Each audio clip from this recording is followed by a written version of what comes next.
pasado de la comunicación de miles de años atrás, donde nos veíamos personalmente, hablábamos, nos gruñíamos o lo que fuese, a la comunicación digital. Y hemos pasado de la formación presencial, donde el profesor y los alumnos estaban en clase, a la formación online, donde a veces están en clase y a veces están en sus casas o en otros sitios y aprenden a través del ordenador. Yo no soy profesor, no soy padre de hijos pequeños que vayan al colegio, tampoco soy administración, ni, por supuesto, soy colegio. Pero sí he estudiado a fondo este tema porque me preocupa desde el punto de vista de la comunicación y desde el punto de vista de padre, porque aunque no tenga hijos en edad escolar, en la pequeña edad escolar de 10, 12 años, sí tengo hijos de 19 años en la universidad y otros teletrabajando. Cuando todo esto empezó con 6 hijos y empezaron a teletrabajar en casa y a teleestudiar, yo pensé, esto va a ser una locura, aquí va a haber muertos, no va a haber quien sea capaz, porque claro, uno tiene que teletrabajar en una sala, el otro en la otra, el otro en otra habitación, etcétera, etcétera. Aquello se presentaba absolutamente imposible. Yo realmente tenía miedo de cómo se iba a solucionar la situación. Afortunadamente se ha solucionado muy bien. Hemos pasado, desde luego, a aplicar la regla de Darwin, que es adaptarse. Ya decía Charles Darwin hace muchos años que las especies que sobreviven no son las más fuertes ni las más rápidas, sino las que mejor se adaptan. Bueno, pues nosotros nos hemos adaptado a marchas forzadas, hemos pasado de esa comunicación milenaria a esa comunicación digital. Y aquí nos preguntamos, ¿y al profesor, que es el nexo de unión entre la administración, los padres y los alumnos, quién le ayuda, quién le enseña? Porque claro, los profesores no estaban preparados para nada, han tenido que adaptarse a la situación. Por ejemplo, en Sevilla se ha llegado a hacer algún examen a las 12 de la noche porque no había capacidad en la red para hacerlo antes y no querían arriesgarse a quedarse colgados. Nos hemos enfrentado a una situación también legal. ¿Podemos grabar a nuestros alumnos cuando están en clase, en la clase virtual a través del ordenador? ¿Podemos o no podemos? Bueno, pues todo esto hay que verlo y hay que analizarlo para ver qué es lo que realmente se puede hacer para que al final de lo que se trata es de conseguir una comunicación que permita una formación adecuada a los estudiantes. Y luego nos hemos encontrado con familias de todo tipo. Familias que no tenían ningún problema para que sus hijos, 2, 3, 7 o 28, tuviesen cada uno su portátil y otras que no tenían para el portátil, es más, que no tenían ni para pagar la conexión. Y aquí la administración a veces les ha facilitado un router que ha llegado a final de curso, con lo cual tampoco les ha servido de mucho. Los padres, en unos casos han colaborado y en otros no han colaborado, esto también hay que decirlo, porque se han enfrentado a una situación en la que ¿qué hago yo con mi hijo? ¿Cómo le ayudo a aprender? Porque claro, si tú estás en clase, el profesor te puede echar una mano. Si estás en casa es más complicado, porque el profesor en clase los tiene a todos aquí delante. En casa los tiene a cada uno en una pantallita y a ver cómo controlas tú toda esta situación que es muy difícil. De hecho, los padres se han convertido también en educadores y se han puesto el título de formadores. ¿Y qué han hecho? Han decidido que algunas asignaturas son más importantes que otras y las han primado. La que ha salido perjudicada por regla general ha sido el inglés. Yo creo que es un error porque el inglés es fundamental. Con el inglés se puede ir a cualquier sitio. Es más, hasta hace 15 años saber inglés era un mérito. Ahora no saber inglés es un demérito y algunos padres no piensan en esa situación. Y en cuanto a los profesores, ¿qué nos hemos encontrado? Nos hemos encontrado con unos profesionales que de repente, de la noche a la mañana, estaban en su casa, a lo mejor tenían ordenador o a lo mejor no lo tenían y tenían que enseñar a sus alumnos, tenían que reinventarse. Algunos lo han hecho bien, otros no han sabido. Lo cierto es que muchos profesores en España y en todo el mundo son analfabetos funcionales tecnológicamente hablando. ¿Qué significa? Que saben mandar un email y poco más. Y claro, enfrentarte a una plataforma para dar una clase no es mandar un email. Por suerte, en la mayoría de los colegios siempre hay algún profesor, alguna profesora que sí entiende de esto porque le gusta la tecnología y ha podido ayudar a sus compañeros, pero por lo demás es muy complicado. En algunos sitios, por ejemplo en Andalucía, se ha creado la figura de la madre delegada. No me preguntéis por qué la madre y no el padre, pero es la madre delegada. Y entonces lo que hace es servir de nexo de unión entre los profesores y el colegio y los padres. ¿Qué ocurre? Que en muchas ocasiones esta madre delegada se ha convertido realmente en el pañuelo de lágrimas, a quien consultaban los profesores y también los padres. Cuando había un ejercicio, los padres, en vez de preguntar al profesor, muchas veces preguntaban a la madre delegada. Si había que hacer alguna actividad del tipo que fuese, a la madre delegada, con lo cual la madre delegada, repito, se llama madre delegada y no padre delegado, y no sé por qué, pero es así, a la madre delegada se la acumulaba el trabajo. Todo esto también les ha permitido a los padres darse cuenta de una cosa, que es muy importante, que antes se pensaba, no, el profesor está ahí en la clase, no da un palo al agua, da sus 5 horas y ya está. Bueno, pues ahora se han dado cuenta de la labor que hacen los profesores y sobre todo los profesores que quieren, que aman su profesión, han dedicado horas y horas a todo esto. De esos analfabetos funcionales hemos pasado a otros que realmente o se han reinventado o ya conocían el tema. Desde profesores que han hecho, por ejemplo, vídeos para sus alumnos, de una clase de YouTube para enseñar a hacer la O o la J, por ejemplo, a los niños de infantil, lógicamente, hasta otros que han grabado vídeos haciéndose pasar por personajes históricos, Einstein, Lope de Vega, poniéndose la peluca, las gafas y lo que fuese, para que los chavales se sintiesen concernidos con esa clase y les interesase, porque claro, al final, un profesor, ¿qué es lo que quiere? Lo que quiere es que los chavales estén interesados y se integran, porque si desde luego no se interesan por la clase no van a aprender absolutamente nada. Lo cierto es que también los profesores se han encontrado con un tremendo exceso de trabajo, un tremendo exceso de trabajo. ¿Por qué? Porque algunos han trabajado de lunes a domingo. Hay el caso de una profesora, me contaba, de infantil, que había una niña de su clase, de 5 o 6 años, que tenía que conectarse todos los días con ella, de lunes a domingo, porque si no, la niña, bueno, pues se lo pasaba fatal. Hasta que un día, pues la profesora, por la razón que fuese, no pudo, y al día siguiente la niña pues se enfadó muchísimo con la profesora y le dijo, sí, pues hasta aquí hemos llegado y vas a hacer el horario que los demás, si no te voy a atender fuera del horario de trabajo, porque los profesores también tienen sus derechos al horario de trabajo y tienen otra cosa muy importante, sobre todo para los alumnos de infantil, el abrazo.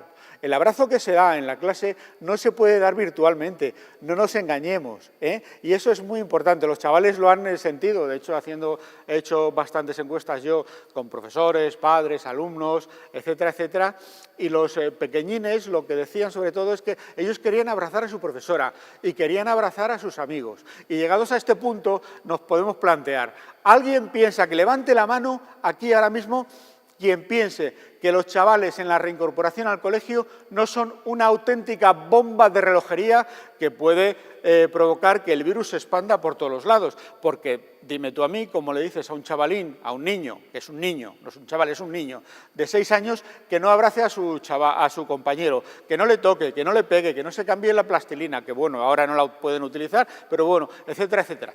Se han llegado a dar casos de madres que han comentado que su hijo ha llegado con una mascarilla distinta a la que había sacado y le ha preguntado al hijo, oye, ¿y esto? Dice, es que me gustaba más y se la cambió a mi compañero. En fin, evidentemente esto no pasa siempre, no es la generalización, pero con que pase en una clase una vez y se contagie uno, ya se han contagiado absolutamente todos. Al final nos hemos reinventado, los profesores generan su propio contenido en vídeo, en YouTube, con el móvil, etcétera, etcétera, porque al final el móvil se ha convertido en una parte muy importante, aquí lo tenemos, con esto se puede ir absolutamente a cualquier sitio, se ha convertido en una parte muy importante. Y luego los alumnos al principio estaban muy motivados, muy motivados, pero ¿qué ocurre?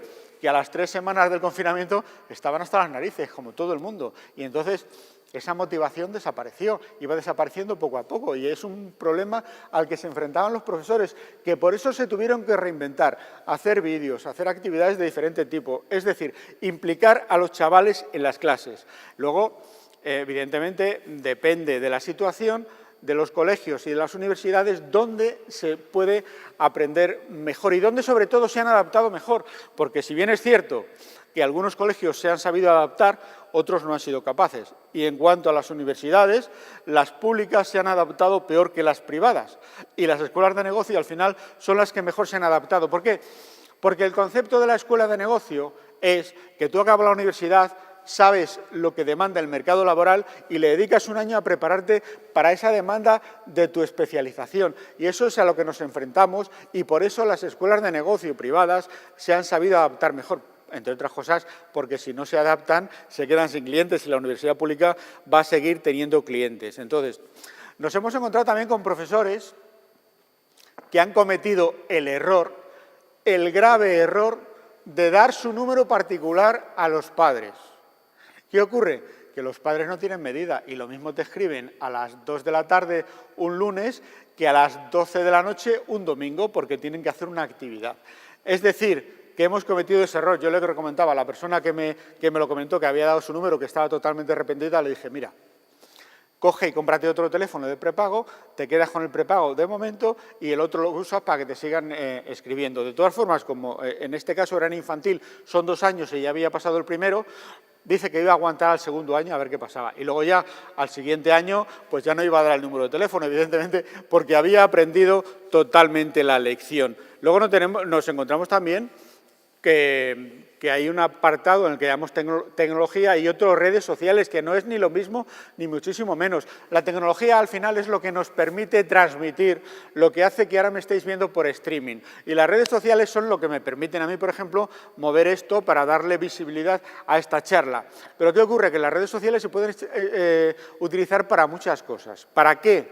Pues se pueden utilizar para dar clases, para mandar pequeñas píldoras a los alumnos en Facebook, en Twitter, etcétera, etcétera. Pero también se pueden utilizar para copiar o para que te enseñen a copiar.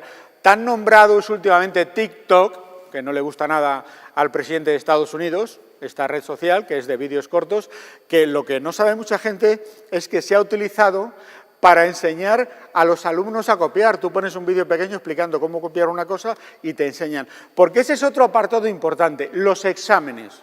Nos hemos encontrado con 2 situaciones. Primero, la dificultad de los exámenes y luego la facilidad para copiar. ¿Qué significa esto? Bueno, pues esto significa que ha habido momentos, al principio sobre todo, en que las plataformas tú te hacían un examen de 20 preguntas y hasta que si contestabas, si era tipo test y contestabas la primera mal, no podías seguir. No te dejaba, era un error que tenía la plataforma. Eso, evidentemente, se ha ido subsanando. Tampoco te permitía responder aleatoriamente, es decir, primero la tercera y luego la quinta, sino que tenías que ir por orden, y esto ha sido un problema. Comentábamos antes que en Sevilla hubo que hacer exámenes a las 12 de la noche, fue media hora, porque no querían correr el riesgo de que la plataforma se cayese y se colapsase. O se colapsase y se cayese, mejor dicho. Y entonces lo hicieron y funcionó bastante bien, pero bueno, son también excepciones. Luego se tiende ahora más a las preguntas cortas e inmediatas para que los chavales no puedan copiar, y eso sí, los universitarios se quejan mucho, esto es cierto, de la vaguería de sus profesores. Algunos colectivos critican a los universitarios porque no dan ni golpe. Pero muchos universitarios me han contado a mí en estas encuestas que os comentaba antes que he hecho, que sus profesores no dan un palo al agua, que cuando empezó lo de la pandemia se han limitado a dar 2 clases o a mandar unos folios. Y eso no es trabajar, eso es, bueno, pues eso es que no te gusta tu profesión y que vas a cobrar a fin de mes, que yo lo entiendo, pero que no digan luego los profesores que quieren tener un estatus social elevado, porque muchos de ellos desde luego no se lo merecen. Ha habido muchos que no han dado un palo al agua. Y en cuanto a los exámenes, pues ahora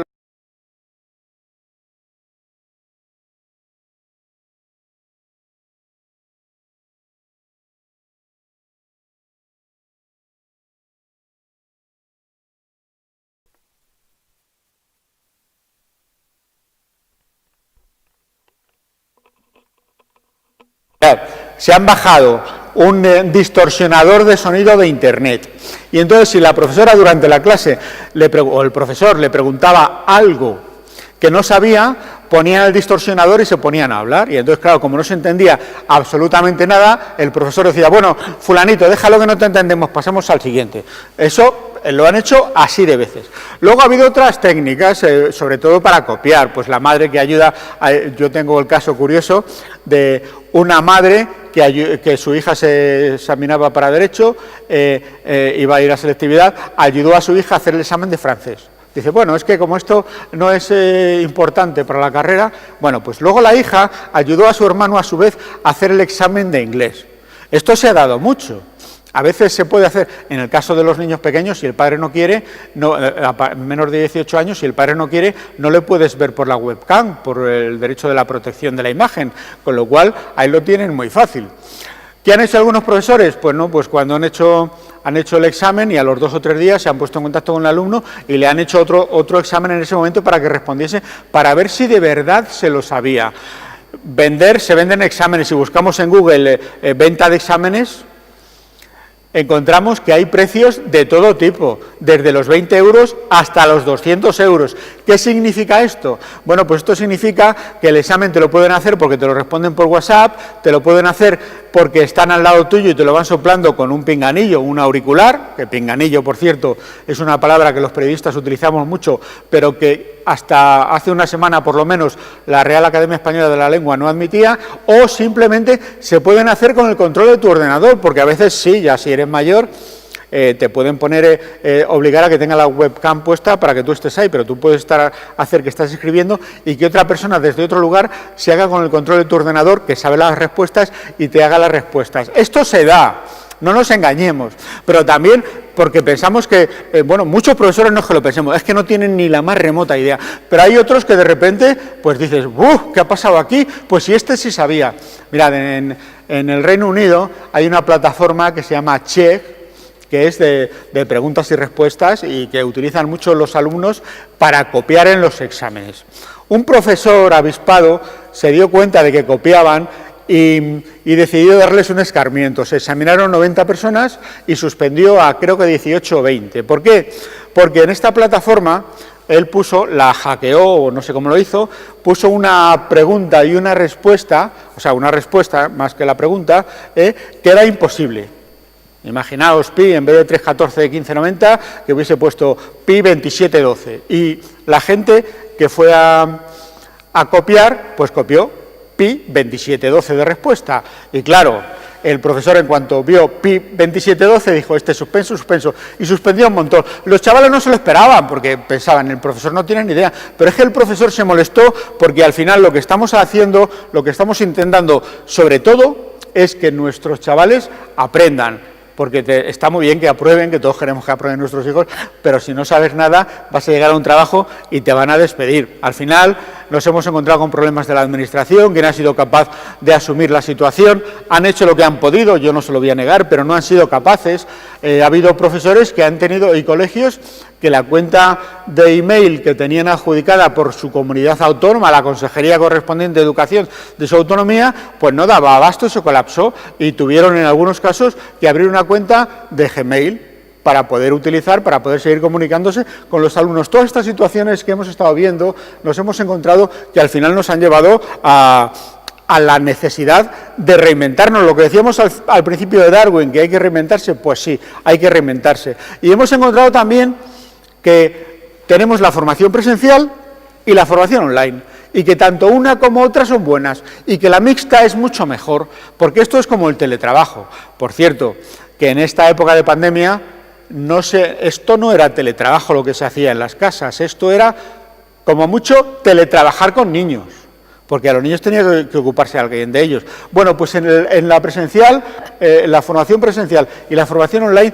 también nos encontramos con algo similar. La gente ha tenido que estudiar como ha podido, sin ordenadores, etcétera, etcétera, y otros han sido capaces de adaptarse a toda esta situación. Los colegios tenían recursos online, evidentemente, pero no los suficientes. Solamente colegios de élite que valen mucho dinero, que yo no puedo pagar y seguramente tú tampoco, para mis hijos, tenían todas esas capacidades de utilizar la tecnología y de adaptarse a una situación que era absolutamente complicada. Y luego, bueno, pues en cuanto a las chuletas que decíamos, pues las chuletas tenemos las tradicionales de toda la vida y estas de ahora mismo. ¿Qué diferencias hay? Pues prácticamente ninguna, que antes las hacíamos en papel, la metíamos en un bolivic y al final nos estábamos intentando aprender cómo utilizarlas y de escribirlas tan pequeñito, porque había que escribirlas muy pequeñito y si te equivocabas tenías que repetirla, a la cuarta vez te lo sabías. Ahora no, ahora el pinganillo, el auricular, el WhatsApp, alguien que se te pone al lado y te lo va soplando, etcétera, etcétera. O sea que esto ha cambiado radicalmente y nos encontramos en una situación totalmente nueva. Lo que sí hay que tener también en cuenta que no todo el mundo se ha visto perjudicado. Las empresas de tecnología, no las tecnológicas, cuando hablamos de tecnológicas pensamos en Google, Facebook y tal, no, las de tecnología, las que venden ordenadores, portátiles, tablets, móviles y demás, han hecho su agosto, se han pasado todo el verano, todo el mes de agosto, mandando presupuestos y algunos, porque claro, los colegios se tienen que adaptar, la administración se tiene que adaptar. En alguna autonomía se ha hablado de que iban a comprar 6.000 cámaras para poder hacer la formación presencial y online, es decir, mixta. Bueno, pues todo esto es lo que nos hemos encontrado. Al final, ¿qué ocurre? Pues que nos hemos tenido que reinventar todos y nos tenemos que reinventar constantemente. Esto no vale para yo me reinvento ahora y punto, no, me reinvento ahora y mañana y pasado y al otro, porque hoy utilizo Zoom, mañana utilizo Teams y pasado utilizo el Google no sé qué para poder comunicarme con la gente. Al final hemos cambiado y tenemos que cambiar mucho más. Nos hemos adaptado, unos mejor que otros. No olvidemos que hay muchas familias que no han podido adaptarse, que hay muchos chavales que de repente ya no les podemos controlar el abandono escolar, porque antes el abandono escolar es que dejo de ir a clase. Pero ahora, ¿cómo controlas eso? Es que el chaval se te puede poner ahí delante del ordenador y estar haciendo sus cosas y no hacerte caso. O de repente, como ha pasado en muchas situaciones, los padres se quedan sin trabajo. Y si se quedan sin trabajo, han tenido que dejar de pagar Internet, y si han tenido que dejar de pagar Internet, los chavales no han podido estudiar. Bueno, pues a eso es a lo que tenemos que atender. ¿Por qué? Porque algunos de esos chavales, quizá si le damos la oportunidad, que quizá dentro de 20 o 30 años descubra un remedio para el cáncer, para los ataques al corazón, para las pandemias o para lo que sea.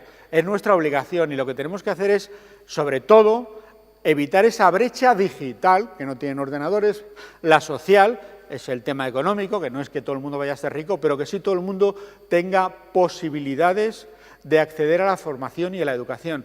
Evidentemente, con responsabilidad, no vale eso de decir, ala, te di una beca y te puedes estudiar 20 años, que no pasa nada, tú suspende, que va todo muy bien. No, con responsabilidad. Pero hay que dar esa posibilidad, sobre todo a la gente que menos puede, porque los que podemos pagar una educación a nuestros hijos, afortunadamente, pues está muy bien, hacemos el esfuerzo, si hay que hacerlo y punto. Pero los que no pueden también tienen derecho. Hay cosas a las que no se tiene derecho quizás, pero a la educación desde luego sí se tiene derecho. Entonces, ¿qué hemos hecho? Nos hemos reinventado absolutamente todos, hemos conseguido adaptarnos. En mi caso, yo me dedicaba a dar charlas como esta en auditorios de diferente tipo, pues podía haber 50 personas o 500 o 1000, hablando de diferentes temas relacionados con la comunicación, y de repente me encuentro con que ya no se dan conferencias así. ¿Por qué? Porque no puede haber afluencia de público, tiene que estar muy restringido y a los organizadores no les resulta rentable. ¿Y qué tienes que hacer? Pues adaptarte. Yo llevaba 15 años sin hacer un PowerPoint, 15 años. Porque claro, yo cuando voy a un escenario, pues como me estáis viendo ahora, no llevo ni PowerPoint, ni presentación, ni absolutamente nada. Eso es lo más que solía llevar en alguna ocasión, una carátula donde se viese alguna imagen y tal detrás, pero estática, sin ningún movimiento. Ahora, sin embargo, das un webinar. ¿Un webinar qué es? Pues un webinar es una cosa que das así con una cámara que te enfoca así, poco más o menos, y que tú tienes que entretener a la gente media hora, porque la primera obligación de un conferenciante es entretener, y luego ya todo lo demás. Bien, si no entretienes, se aburren, y si se aburren, se van. ¿Qué ocurre? Que ahora, claro, si estás media hora o una hora hablando, no puedes estar solamente porque no te mueves, no interactúas con la gente, etcétera, etcétera. Tienes que tener un PowerPoint. Entonces, me dedicaba a hacer PowerPoints y todas las conferencias que tenía en presencial las he pasado a virtual. Bueno, pues esto que he hecho yo, que no es nada del otro mundo, lo ha hecho muchísima gente, adaptando su capacidad de comunicación o sus necesidades a esta nueva realidad. Y eso es lo que hemos hecho, adaptarnos y seguir adaptándonos. Y desde aquí quiero dar las gracias a Emilio Corchado, es el fundador de Startup Olé, que este año se ha convertido en Startup Olé Salamanca 2020 Digital Edition, por permitirnos acceder a todos los seguidores de esta magnífica feria, que es una de las más importantes del mundo en el ámbito tecnológico de innovación, sobre todo por la calidad de la gente que congrega en 3 días en Salamanca. Es una de las, bueno, es sin duda el evento que más repercusión mediática tiene a nivel internacional de todos los que se celebran cada año en Salamanca. Bien, pues muchísimas gracias, Emilio, por permitirme acceder a los seguidores y a los usuarios de Startup Olé. Muchísimas gracias a todos vosotros por seguirme. Nosotros seguimos reinventándonos, seguimos aprendiendo y, sobre todo, muy importante, seguimos confiando en los demás, porque esto yo no lo hago solo y tú no lo haces solo, lo hacemos entre todos. Muchas gracias.